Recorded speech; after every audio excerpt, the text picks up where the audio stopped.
Fala pessoal, então hoje eu venho aqui conversar com vocês sobre um caso que ganhou muita repercussão, o caso do cãozinho Orelha, né? Todo mundo deve conhecer, quem não conhece, foi um caso que causou muita indignação.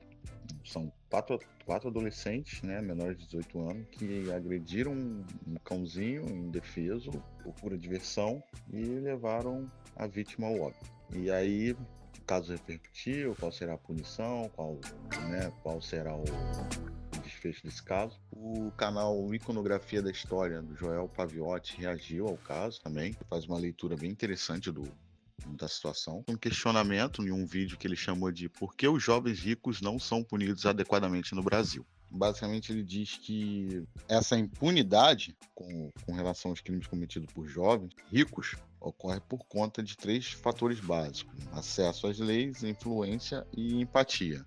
Obrigado por me dizer o óbvio. E aí no vídeo ele continua dizendo que existe uma mentalidade no Brasil de que o pobre, devido à sua condição social, possui uma propensão natural a cometer crimes, portanto deve ser punido de forma severa. Enquanto a classe rica, ela quando comete um crime, na verdade foi um deslize, um desvio que aconteceu, né, da sua conduta natural e que, portanto, merece sim uma segunda chance, fazendo com que as leis no Brasil vejam essas duas partes de forma diferente, né? Lembrando que esse pensamento é totalmente errado, não é uma opinião minha, esse entendimento aí de que o viver no meio de maior conforto não tende a ser criminoso e o pobre, por viver num ambiente mais hostil, ele tende a ser criminoso. Não, nem eu nem Paviotti compactuamos com esse tipo de pensamento, tá? Isso é errado, bom? Depois dá um voo lá no canal dele, procura esse vídeo lá que vale a pena. Agora voltando aqui ao que eu estava dizendo. Eu penso que existe um problema aqui no país que envolve esse tipo de crime, que é a reação popular referente ao caso. É aquela cultura de que nada vai acontecer. Por exemplo, todos os canais, todos os vídeos que estão cobrindo o caso, eles já iniciam geralmente falando que, olha, aconteceu isso, é horrendo, é horroroso, mas infelizmente nada vai acontecer. Eu sei que isso é uma tendência, né, do país. No entanto, esse pensamento leva quem está lá no topo a entender que a população brasileira está conformada. É assim mesmo, não vai acontecer nada, isso aqui é Brasil. Então, esse tipo de pensamento que leva o país a manter seu estado social e de legislativo estagnado. Porque se eles não estão vendo, né, algum tipo de insatisfação, por que mudar? Portanto, eu penso que deveria começar, né, a partir de nós, por exemplo, um caso como esse, não ficar divulgando que, isso aqui é Brasil, não vai acontecer nada e vai ficar por isso mesmo. Tem que botar pressão. É como se você fosse funcionário de uma empresa e a empresa falasse, a partir de agora vocês vão trabalhar domingo também. Aí a lei interna e é isso aí. Aí você, isso é Brasil, né? Tem que trabalhar, fazer o quê? É assim que começa a escravidão. Se o brasileiro não vou dizer, usar a palavra revoltar, mas não impor pressão sobre determinadas situações que são impostas, elas nunca vão mudar. Porque é aquela história, né? É aquela história. Os adolescentes foram lá, mataram o cachorro, né? Mas isso aqui é Brasil, não vai dar nada não, os caras são ricos, o Brasil é assim mesmo, né? O maluco foi lá, roubou não sei quantos bilhões do INSS. Não, é Brasil, é assim mesmo, não vai acontecer nada não, isso aqui é assim mesmo. Aí no YouTube também fica essa cultura, né? O cara roubou lá, olha só como o Brasil é. Não vai acontecer nada, porra. O maluco matou o cachorro lá, não vai acontecer nada. Esse conformismo que é a desgraça que rebenta o país. Você entende? Por isso que esse caso tem grande importância, tá? Porque assim, é um momento de tipo, olha só, não é assim mesmo, entendeu? Não pode, pode até ser ou agora, porque não temos aparatos legais, enfim. Mas vamos mudar isso aí, você não pode sair matando cachorro assim, não, você tá doido? Você pirou? Entendeu? Você vê aí, adolescente, esse caso, por ser um animalzinho, um cachorrinho, todo mundo gosta, ganhou uma repercussão grande, mas tem adolescente aí matando gente aí, a rodo. E o conformismo é o mesmo. O que se vê quando é noticiado Noticiou, adolescente, 16 anos, comete latrocínio e tal. Ele vai ser solto, né, e tal. Enfim, não vai ficar preso. O que acontece é que a notícia é passada e os canais do YouTube, a mídia, no geral, né, a repercussão popular é a seguinte: você viu o que o garoto fez, cara? Você viu? Que doideira, matou a família lá e tá solto, não ficou nem um mês. Adolescente, é assim mesmo, é Brasil, né? Brasil, o cara foi solto, né? Fazer o quê? Não! Não! Tem que pegar aí, não! Isso aí tá errado. Entende? Tem que começar. Em algum momento tem que começar, pô. Podia aproveitar, deixa aí do orelha e, como é que é? Vai ficar por isso mesmo? Qual foi? Por muito menos aí, John Wick foi lá e acabou com a máfia inteira. Que o John Wick, se eu não me engano, foi um tiro só, né? Não foi prego na cabeça. Porque se ficar nesse conformismo cultural aí, um dia a desgraça bate à sua porta. E não demora, não. É jogar com a sorte. Bateu na sua porta. E aí? Pô, aí doeu em você. Aí tu vai brigar sozinho. Né? Vai brigar sozinho. O cara vai fazer a desgraça contra você lá. E você vai ficar ali, a ver navios, vendo o pessoal comentar. Puxa vida, fulano se deu mal, ó. Mas é Brasil, isso vai dar em nada não, pô. O cara perdeu, já era. Entendeu? Não pode, velho. Não pode. Pois bem. Então, abri aqui a inteligência artificial para fazer uma análise sobre possíveis punições que os suspeitos estariam sujeitos caso o crime fosse cometido em outros países. Aqui na minha pergunta, eu incluí um país com regime ditatorial, a China, um país sul-americano, próximo a gente, né, a Argentina, e peguei aqui os Estados Unidos, por ser um país que possui regras, né, leis muito rígidas quanto a crimes cometidos na maioria dos estados. Então a pergunta é a seguinte: estou te enviando um caso criminal ocorrido recentemente no Brasil de grande repercussão. Nesse caso, 4 adolescentes com menos de 18 anos agrediram de forma gratuita um cão indefeso que não apresentava ameaça para ninguém. Pelo contrário, os relatos são de que o cãozinho era amado por muitos da região. Tal agressão foi realizada com requintes de crueldade com uso de paus e pregos que foram enfincados no crânio do animal, que veio a falecer em virtude das graves lesões sofridas. Gostaria de saber quais possíveis punições jurídicas os 4 agressores estariam sujeitos caso tal crime fosse cometido na China, na Argentina e na maioria dos condados dos Estados Unidos. Que eu botei condados porque, né, como todos sabem, a legislação lá ela é muito descentralizada, né? O governador tem muito poder legislativo, ele pode criar as leis dele lá e tudo mais. Vale ressaltar que o crime foi cometido por menores de idade. Leve este fator em consideração em sua análise para chegar às possíveis medidas jurídicas contra os agressores. Seja objetivo, trazendo números como tempo de prisão, multas e demais possíveis sanções. Vamos lá. Vou usar o Gemini, porque eu vou precisar da internet. E eu penso que, não tenho certeza, mas eu penso que por ser do Google e tudo mais, né, ele pode ter mais facilidade e precisão para esse tipo de coisa. Com base na descrição, aquela coisa toda. China. A China não possui lei nacional abrangente contra a crueldade com animais domésticos. O tratamento legal de cães e gatos os considera como propriedade, portanto, a punição dependeria de o cão ter um dono. No caso em que o cão tem um dono, os agressores poderiam ser processados por dano à propriedade, punições para menores de 14 a 18 anos. Geralmente, as punições para menores são mais brandas, em vez de prisão.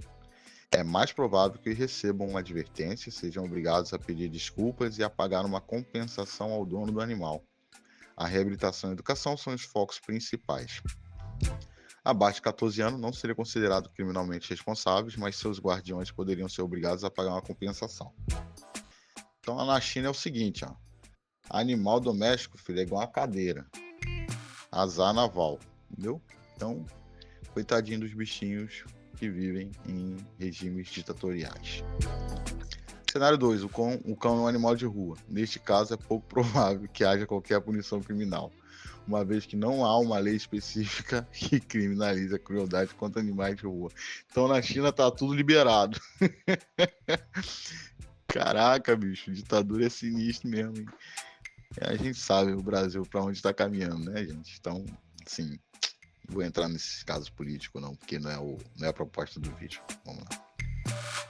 A Argentina. A Argentina possui a Lei 14.346, que pune maus tratos e crueldade contra animais, com penas de 15 dias a 1 ano de prisão. No entanto, o sistema de justiça juvenil do país estabelece um tratamento diferenciado para menores de idade. Então, assim, galera, acho que esse problema aí não é só no Brasil, não. Mas, assim, sendo realista, existe de fato uma questão morfológica, formação cerebral relacionada diretamente à idade. Mas a questão é até que ponto essa morfologia interfere na tomada de decisões e as inconsistências que a gente observa, né? Por exemplo, o cara não... fisiologicamente ele não tem condição de responder por atos, porque o cérebro não está formado, aquela coisa toda, né? Mas aí para outras questões ele tá, como por exemplo votar, né? Responder por um crime, não. Mas votar, ok, beleza. Ele pode decidir quem vai governar o país, né? Então são essas inconsistências que levam a discussões mais acaloradas. Mas enfim, vamos lá. Menores de 16 anos são inimputáveis, ou seja, não podem ser condenados a uma pena de prisão. No entanto, o juiz pode determinar medidas de proteção, como entrega aos pais sob a condição de que cumpram certas obrigações ou a designação de um tutor. Acompanhamento por um juiz civil, para garantir o bem-estar e a educação do menor. Internação em casos extremos, se o menor estiver em uma situação de abandono ou perigo moral ou material, ele pode ser internado em um estabelecimento apropriado até a maioridade. Ou seja, pelo que eu entendi aqui, na Argentina entende-se que aquela criança precisa de um suporte, precisa de uma ajuda, não de uma punição, né? Você vê aqui que as medidas geralmente são essas, voltadas mais para o suporte àquela criança que cometeu o crime. Nos Estados Unidos, vamos ver como funciona. Nos Estados Unidos, as leis de crueldade animal variam significativamente entre os estados e condados. No entanto, a tendência geral é de endurecimento das penas. Leis estaduais. Todos os 50 estados têm leis que criminalizam a crueldade animal. Em muitos estados, o ato descrito seria considerado um crime grave. Penas para menores. As penas variam muito, mas podem incluir liberdade condicional, com a obrigação de cumprir certas condições, como aconselhamento psicológico, serviço comunitário e proibição de possuir animais. Vai. Detenção juvenil, em casos mais graves, penso eu, esse do cãozinho é bem grave, né? Os menores podem ser enviados para um centro de detenção juvenil por um período que pode variar de alguns meses a vários anos. Multas que podem chegar a milhares de dólares. Julgamento como adulto, em casos de extrema crueldade. Agora sim, falou a língua do crime ocorrido aqui, né? E dependendo da idade do histórico do menor, o promotor pode solicitar que ele seja julgado como adulto, né? Aquela história lá de morfologia cerebral, né? Aquela coisa toda, esquece, filho, e já era. Eu acho maneiro pra caramba isso aqui. Se condenados em um tribunal adulto, eles seriam sujeitos a penas de prisão mais longas, que podem chegar de 5 a 10 anos em alguns estados, além de multas pesadas. Lei federal. A Lei de Prevenção de Crueldade e Tortura Animal, né, PACT, torna a crueldade animal um crime federal. Isso permite que as autoridades federais processem os agressores, especialmente se o crime ocorrer em propriedade federal ou tiver uma conexão interestadual. A pena pode chegar a 7 anos de prisão federal. Mano, prisão federal. 7 anos. Lógico que vai ter todo desenrolar, né? Aquela coisa de antecedência, aquele negócio de condicional. Né? Não que eu creio que não vai ficar assim 7 anos encarcerado, afinco, né? Ferro e fogo. Mas assim, nós podemos ver aqui que, de fato, os Estados Unidos possuem um aparato legal muito mais, né, digamos assim, rígido do que esses outros países que citamos aqui. Em resumo, as consequências para os adolescentes sempre As consequências para os adolescentes seriam muito diferentes em cada país. Na China, a punição seria mínima ou inexistente. Na Argentina, o foco seria na proteção e reabilitação dos menores, sem prisão.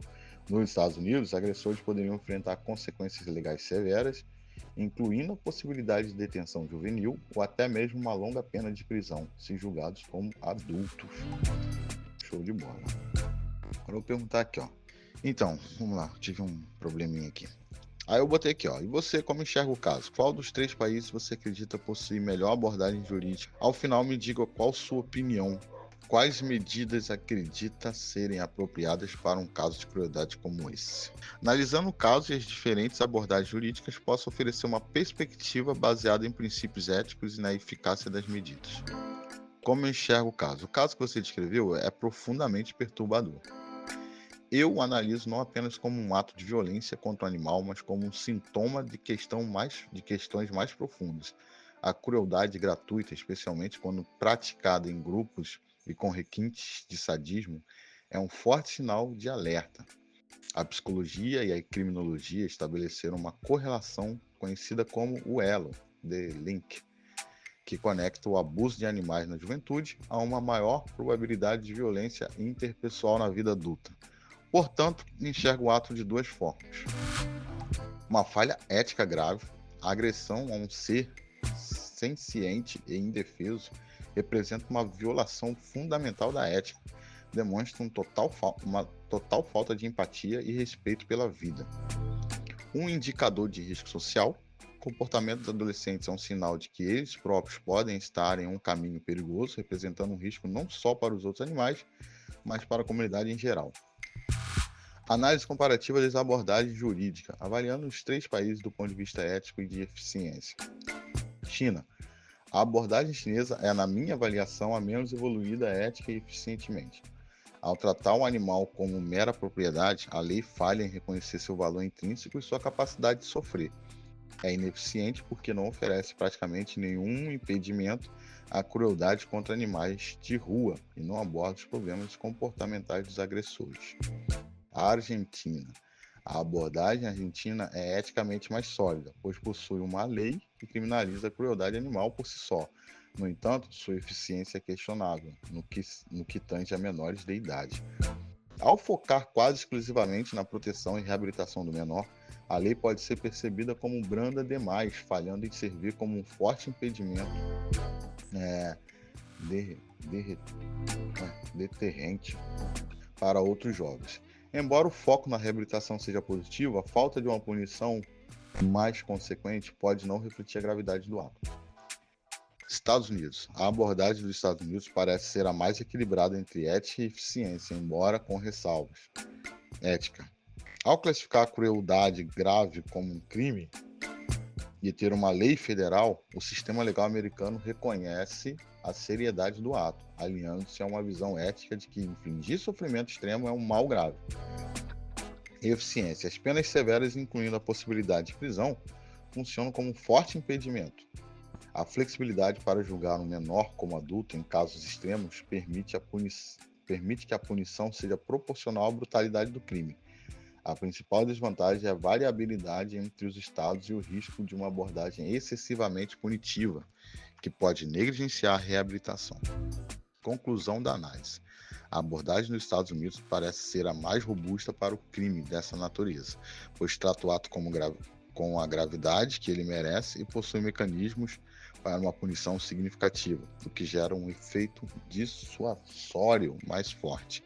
Ou seja, ele interpretou aqui que a China cagou, que a Argentina trata o menor infrator como um coitado e que os Estados Unidos bota pra torar.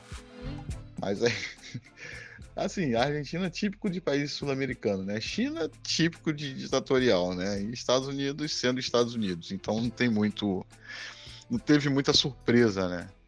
E obviamente, do ponto de vista aqui da inteligência artificial, né? Obviamente, nos Estados Unidos parece ser melhor. E eu também acho isso. Eu acredito nisso também. Agora vamos para a opinião. Minha opinião, medidas apropriadas, quer dizer, a opinião dela, né? Na minha opinião, a abordagem ideal para um caso como este não seria apenas punitiva, mas multifacetada, integrando elementos de responsabilização, reabilitação e educação. As medidas apropriadas seriam responsabilização imediata, o ato não pode ficar impune. Aquilo que eu falei lá no início do vídeo, que que o brasileiro ele se conformou, né? Os vídeos, né, as pessoas que estão abordando o tema já começam, isso aqui é Brasil, nada vai acontecer. Então, quem está lá fazendo as leis, quem está lá em cima e tal, olha para a população e diz, ué, então tá, né? Se eles mesmos sabem que não vai acontecer nada, beleza. Então, segue o fluxo, né? Agora, pressionar, ficar em cima, uma hora, né? Uma hora cede, uma hora algo vai acontecer, entendeu? Mas vamos lá. O ato não pode ficar impune. Os adolescentes devem ser formalmente responsabilizados. Isso pode incluir serviço comunitário obrigatório, especificamente em abrigo de animais ou clínicas veterinárias, top, assim, cara, top demais. Você fez mal o cachorrinho, beleza, então agora você vai cuidar de 250 mil cachorros doentes todo dia. Maneiro. Para que sejam forçados a confrontar a realidade do cuidado animal e desenvolver empatia. Liberdade condicional supervisionada, com regras estritas, incluindo a proibição total de possuir ou se aproximar de animais por um longo período. Top. Galera, não é difícil, cara, criar lei, não é difícil. Ali, ó. Pô, é maneiro isso aqui também, ó. Você tá em liberdade, mas é o seguinte, velho, você não vai ter animal, né? E, sei lá, você vai dormir tal hora, vai acordar tal hora, vou te vigiar. Acabou, né? Lógico, um período de tempo. Reabilitação psicológica mandatória. Esta é uma medida mais crucial. Com certeza, né? Não basta só punir, tem que, né, reabilitar. Os agressores devem passar por uma avaliação psicológica psiquiátrica completa para identificar transtornos de conduta, psicopatia ou outras patologias. Com base nisso, um programa de terapia individual e em grupo focado no desenvolvimento de empatia e controle de impulsos seria essencial. Nessa situação aqui, qual a importância maior disso aqui? Né? Isso aqui é o seguinte, eu estou aqui evitando que a sua filha, que hoje tem 8 anos de idade, amanhã se relacione com um psicopata desse aqui e venha, né, sofrer algum tipo de agressão física grave ou até mesmo, né, ter o mesmo desfecho desse animalzinho aqui.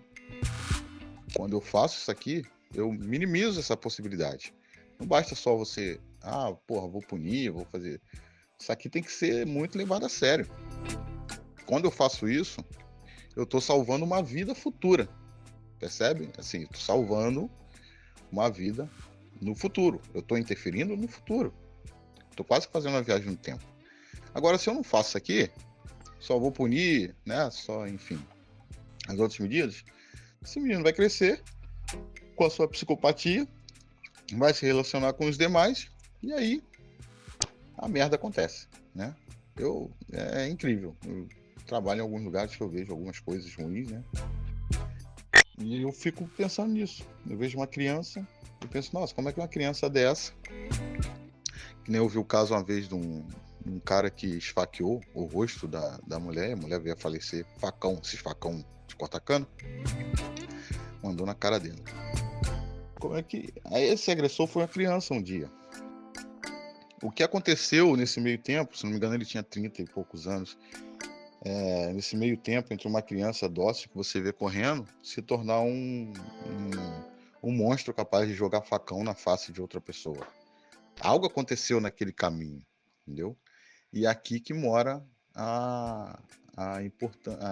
o cuidado com esse tipo de situação, a prevenção, né? Então vamos continuar. Educação e reparação. Programas educacionais, participação obrigatória em cursos sobre bem-estar animal, sem ciência, capacidade dos animais de sentir dor e emoção, e as consequências legais da crueldade. Reparação financeira. Os pais ou responsáveis legais deveriam ser multados e obrigados a arcar com os custos de qualquer tratamento que o animal tenha recebido, além de fazer uma doação significativa a uma ONG de proteção animal local. Isso reforça a responsabilidade parental. Nesse quesito aqui, vou ser sincero a você, eu, sinceramente, não... Tá, beleza, os pais têm lá a sua responsabilidade, mas não foi eles, cara. Nenhum pai, porra, vou cuidar do meu filho aqui pra ele matar um cachorro. Não, isso aqui eu não compactuo muito com isso aí, não. Envolvimento dos pais. Os pais são responsáveis e devem ser incluídos no processo, participando de sessões de aconselhamento familiar, sendo responsabilizados por supervisionar o cumprimento das medidas impostas aos filhos. Aqui, ok. Vou acompanhar, né? Tô ali, me ajude a ajudar meu filho. Agora vou punir o pai. Aí não, aí, enfim. Vamos lá. Em suma, uma resposta eficaz não é apenas prender os jovens, mas sim um programa estruturado que os force a confrontar a gravidade de seus atos. Trate as causas subjacentes de seu comportamento e os eduque para que se tornem membros mais seguros e empáticos da sociedade. Punição serve para validar a norma social de que a crueldade é inaceitável, mas a reabilitação é o que protege a sociedade a longo prazo. Então é isso. A inteligência artificial fez uma abordagem bem interessante, teve pontos ali que eu não concordei, pontos que eu... legal, bacana. Mais uma vez, os Estados Unidos malvadão, na opinião da inteligência artificial, né, tem uma abordagem melhor. E deixe sua opinião, diz aí o que você acha, se você concorda com a inteligência artificial, se não concorda, o que você acha dos regimes aí que foram analisados. Deixe seu like, compartilhe o vídeo. Forte abraço e até a próxima.